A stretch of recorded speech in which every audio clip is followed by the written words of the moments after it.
Brandon Lawson's voice trembled as he pressed his back against the cold, rough bark of the tree.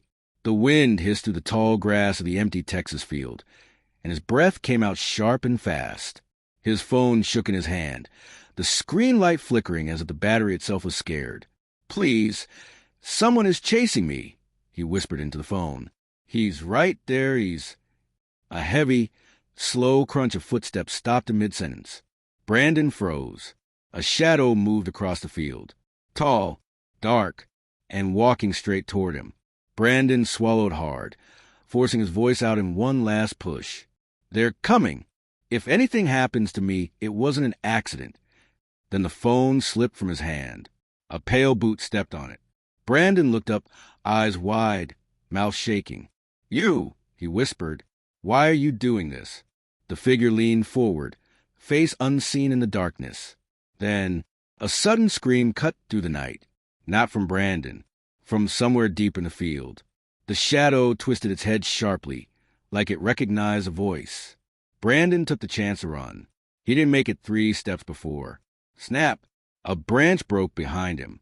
He spun around, and the figure was already there, standing inches from him, reaching out, closer, closer, cut to black. Now we rewind. The story proper begins.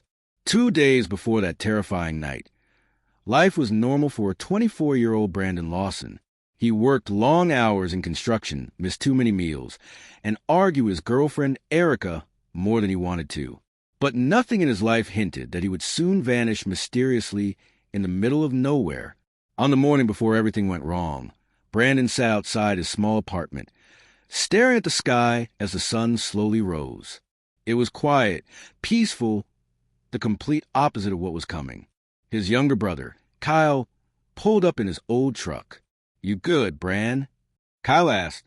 Brandon gave a small smile, trying to be.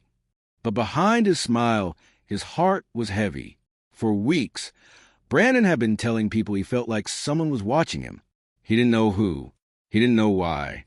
But he told Kyle he had seen the same strange black truck parked across the street from their home 3 days in a row. Kyle didn't like the sound of that, but he tried to shake it off. "Probably nothing, man. Don't stress." Brandon nodded, but deep down, something in his stomach twisted. Something was wrong. The first strange sign. Later that afternoon, Brandon went to work as usual, but while he was returning from the job site, he saw something that froze his blood. The same black truck, parked along the roadside, engine on, windows tinted dark, and it wasn't moving. Brandon slowed down. The truck's engine revved loudly. Brandon accelerated, heart pounding as he drove past. He didn't see the driver, but he felt the stare. He felt it in his bones. The argument. That night, things got tense at home. Brandon and Erica argued, again, about money, bills, stress, everything. Brandon grabbed his keys and said he needed air. Erica tried to stop him, but Brandon left anyway. He didn't know the next time she'd hear his voice, it would be a desperate call for help. A wrong road. Brandon drove for almost 30 minutes with no real destination. He just wanted to clear his mind. But then he noticed something in his rear-view mirror. Headlights. Bright. Too close. Following. He switched lanes. The car behind him switched too. He turned down a quiet country road. The car followed. Brandon's heartbeat sped up. He knew that road led to the empty fields. He also knew he didn't want to go there. He hit the gas, trying to lose whoever was behind him. But the headlights stayed locked to him like a hungry animal tracking prey. At the next curve, Brandon panicked and swerved too hard. His truck slid on the loose gravel. Bam!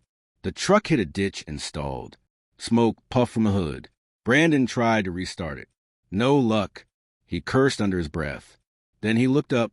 The road behind him was empty. The headlights were gone. The first call.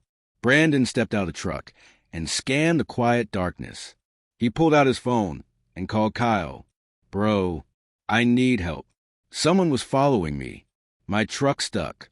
Kyle thought Brandon was exaggerating. But Brandon wasn't the type to panic. "Send your location," Kyle said. "I'm coming."